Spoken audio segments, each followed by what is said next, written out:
Yes, people, I'm back again with another video. Like, share, and subscribe as Man United take on Crystal Palace.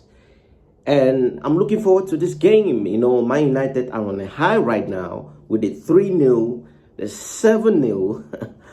And we want to see that in the Premier League as well. The last 3-0 we had was in the Premier League.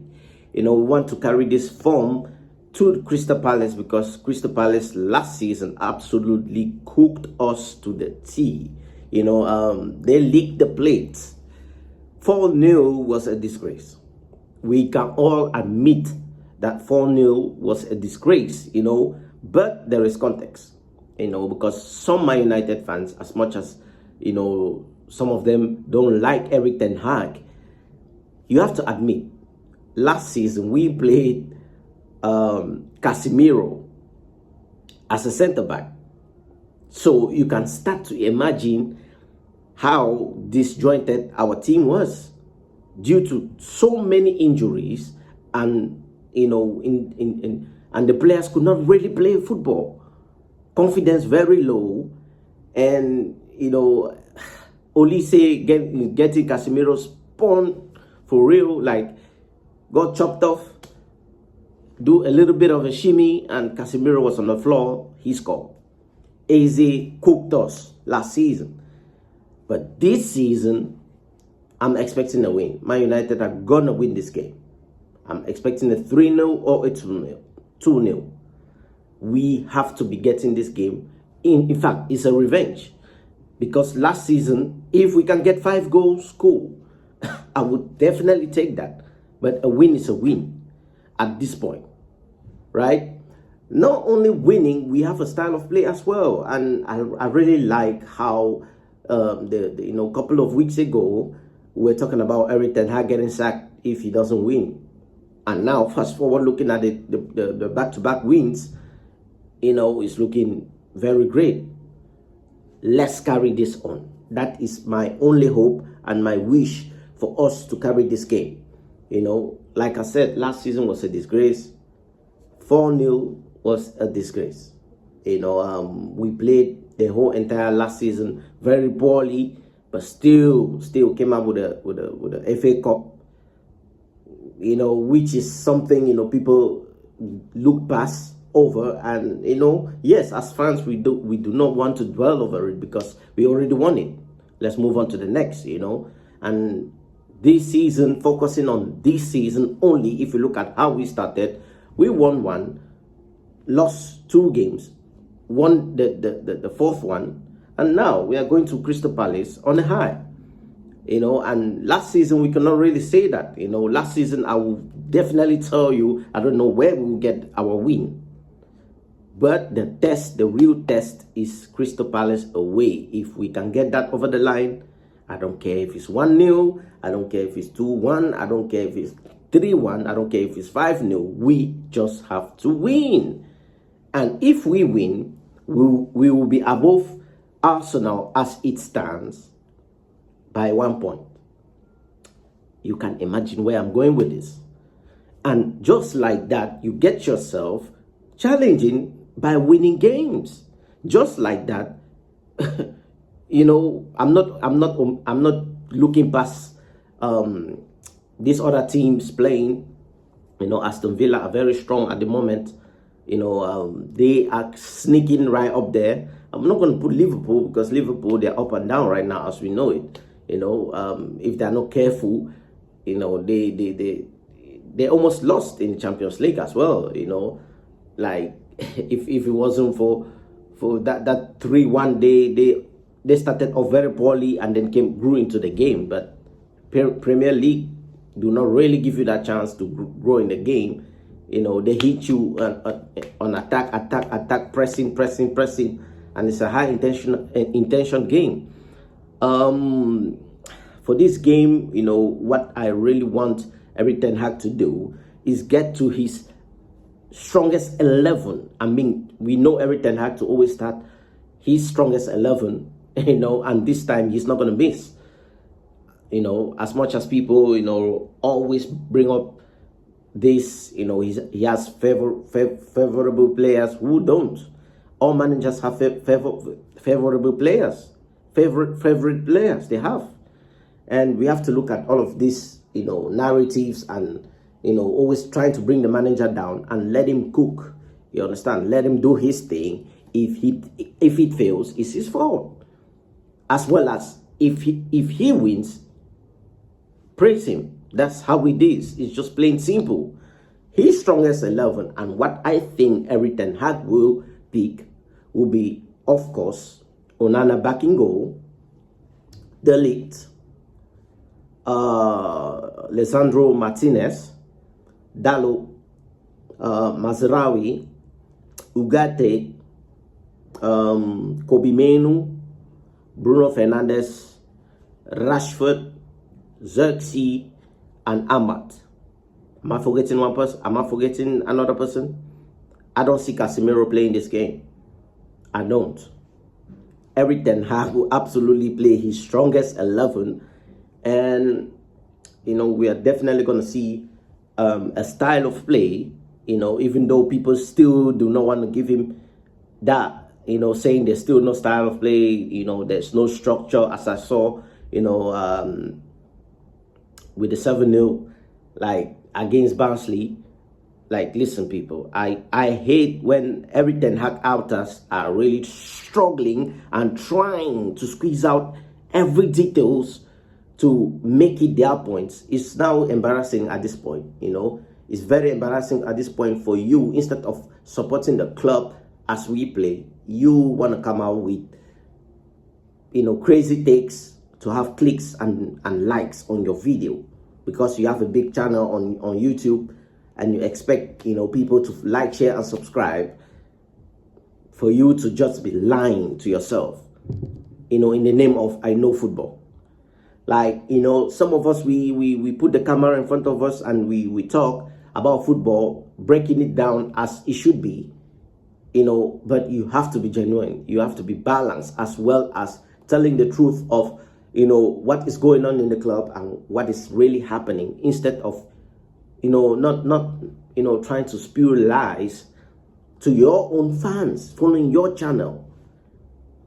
Some people enjoy the way you talk because they want to, hear your analysis on the game and what you think, but as well as also be objective. Yes, I'm not saying you should not criticize the manager, but don't go way too left and start talking about things that, that don't make any sense, because there are facts to everything in life. There are facts to everything in life, unless you're lying. Now, as much as people don't want to give his praises this season for actually sticking to, there is a new style of play, by the way, and you guys are just trying to gloss over it, saying there's still no style of play, there's still no. It's because you already have this pre-agenda in your head and you don't want to actually see that there is a style of play right now as it stands. When Mason Mount was playing, the midfield was compact. You did not notice it because they covered it. That's why we, yes, we lost against Brighton, but that was 1-0, and the 1-0 was because literally the defenders switched off for 1 minute and they used it. That was, we were supposed to come out there draw. And that was a draw. That match was a new game. But because they switch off 1 minute, now the manager have to take the blame. Sometimes we just have to, like, look ourselves in the mirror and say, and how do you sleep at night lying to your own fans on YouTube?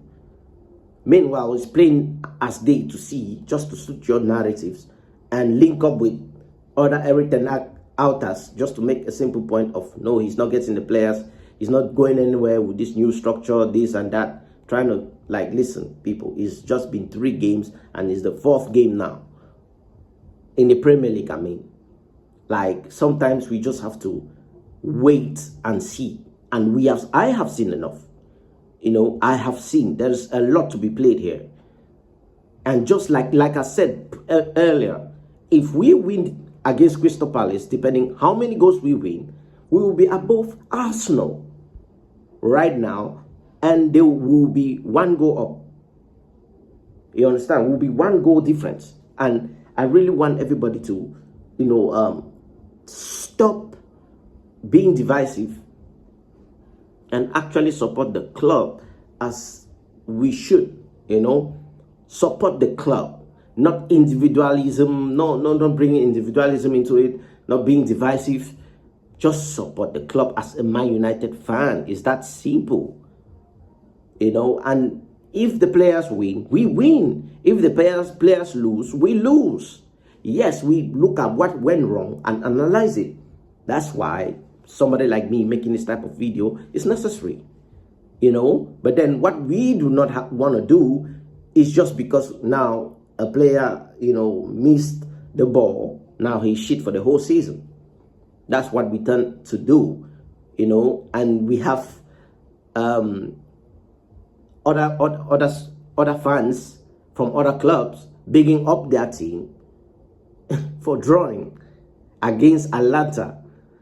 Like Arsenal fans are now saying their players are world class for drawing against Atlanta. David Raya saved the penalty. Well, saved 2 shots. And now he is now deemed world class because he saved penalty. Man United fans, do Onana save penalties? We have seen countless penalties he has saved for us. Yet, we bring down ourselves. We look our family members and say, oh no, my brother is shit. We curse them out. But then, go big up another people because they do the same thing. I don't see what Raya did was too special. He just saved Arsenal. That was it. But come on. Saving a penalty is not easy. I'm not saying that. But he's now being named this morning a world-class keeper for saving a penalty. Meanwhile, Onana has been doing that, and still he's been called shit. Calling his the way he stands, the way he covers, his mannerism in goal. He's not a good shot stopper. He's a good shot stopper. We just don't have a good defense. Last season was atrocious. Our defense last season was very, very poor. And we cannot sit here and lie to ourselves. How many shots do you think Onana can take before you call him a world-class keeper? If Onana was playing at another team, he will not be facing this type of shots, and he will be saving a lot of goals, as he has. That's how we won the 7-0. He saved a penalty. That made us win. Our fan base are so biased, they themselves don't even see it. We criticize ourselves so much that we don't even see the damage we do to ourselves. Now we sit with rival fans and agree with them for our players. Meanwhile, they big up their own players. Arsenal front 4 or front 5 have not scored as many goals as our front strikers. All our front strikers have scored, including midfielders, including people on the bench. Anthony has a goal, has 1 goal. Jesus have not scored this season. Martinelli have not scored this season. Only Saka scored this season, and they are number 9, Kai Havertz. But we want to sit here and call them world class for not winning anything. Meanwhile, we win something. We won trophies. We win games. But where is the praise? Because we are still in a new process and none of our players are called world class. Garnacho has 10 GA. He has 10 GA this season only, and he started 2 games.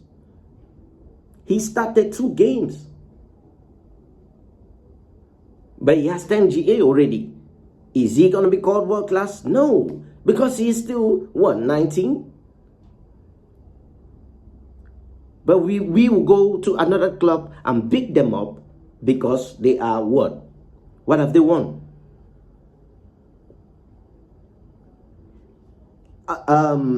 Spurs do not have their front line. They are not better than us. Spurs front line is not the strongest. Solanke is not pulling up trees on 007 right now as we speak. But Xerxes came in, score goals, and has an assist. Like, guys, we have to stop this. We have to stop this. Support our club. This is why I'm making this video.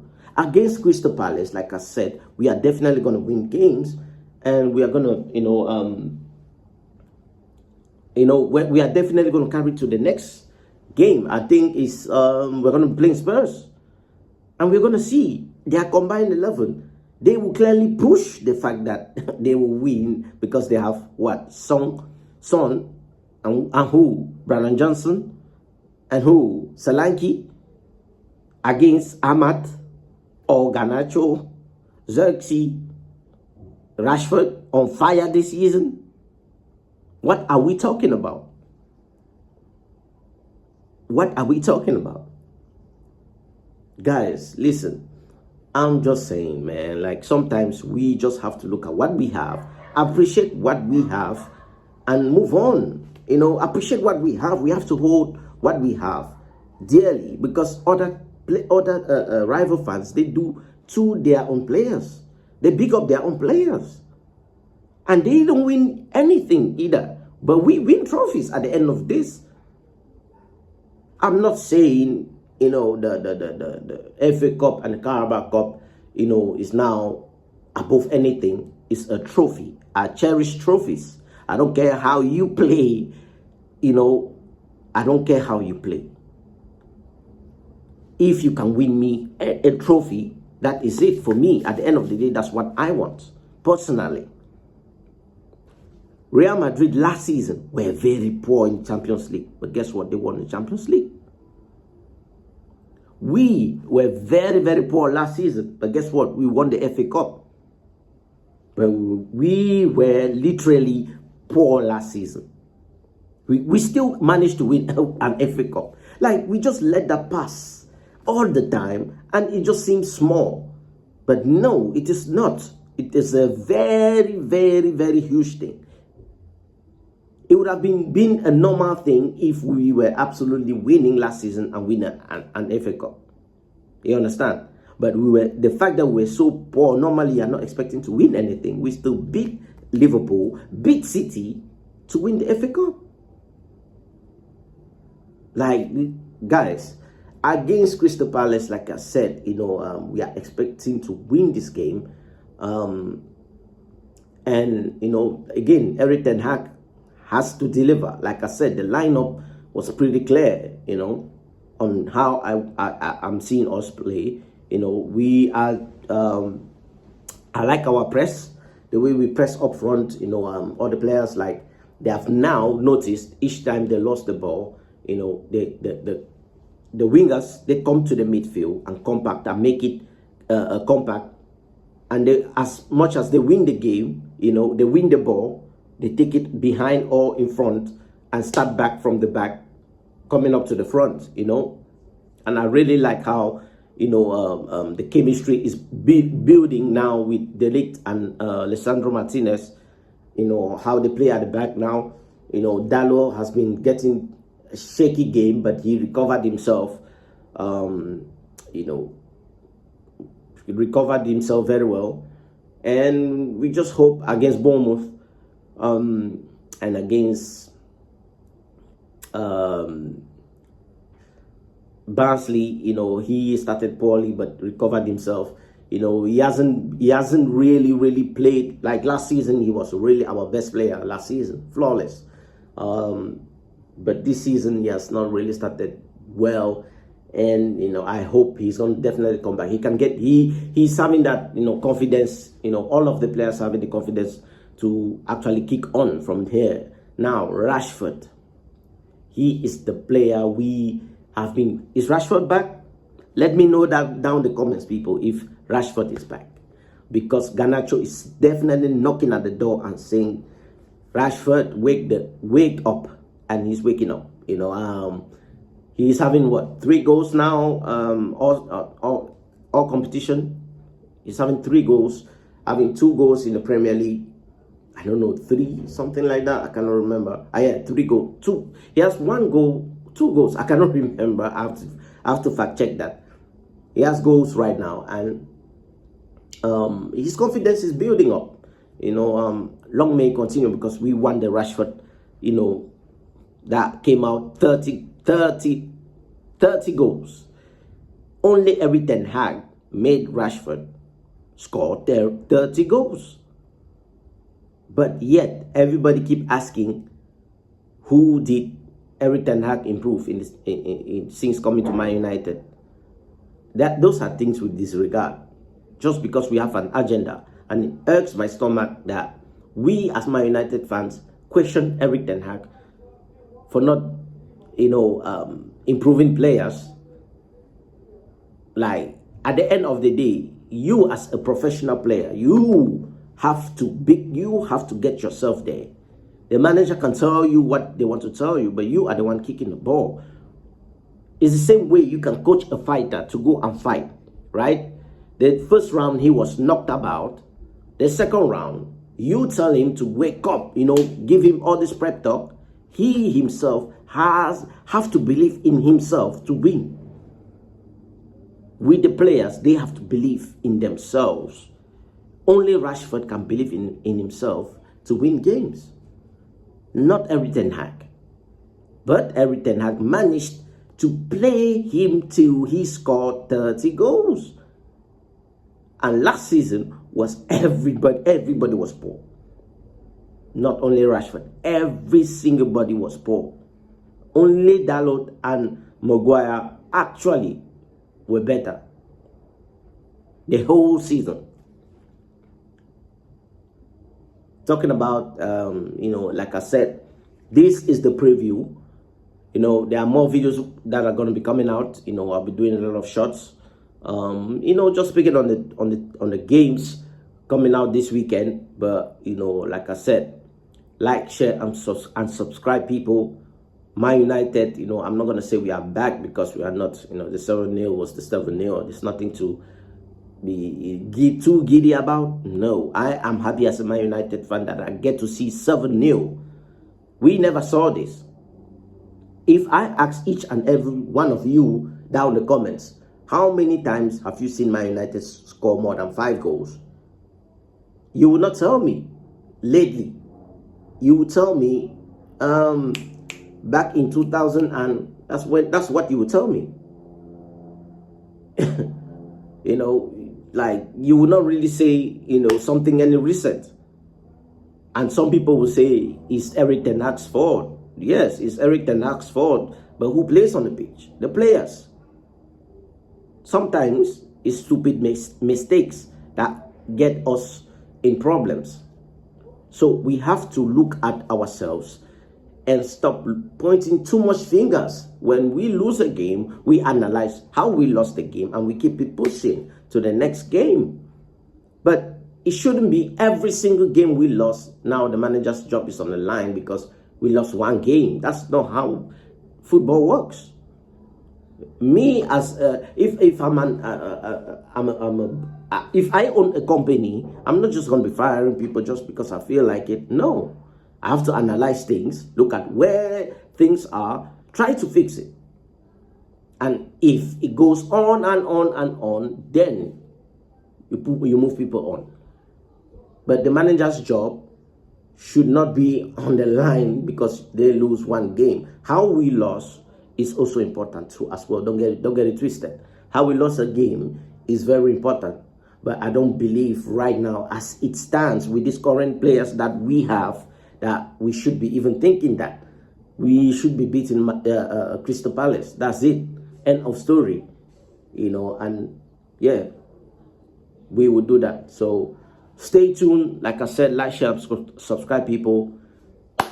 And more videos will be dropping, Hit the bell, and you'll be seeing more videos coming soon. And stay tuned.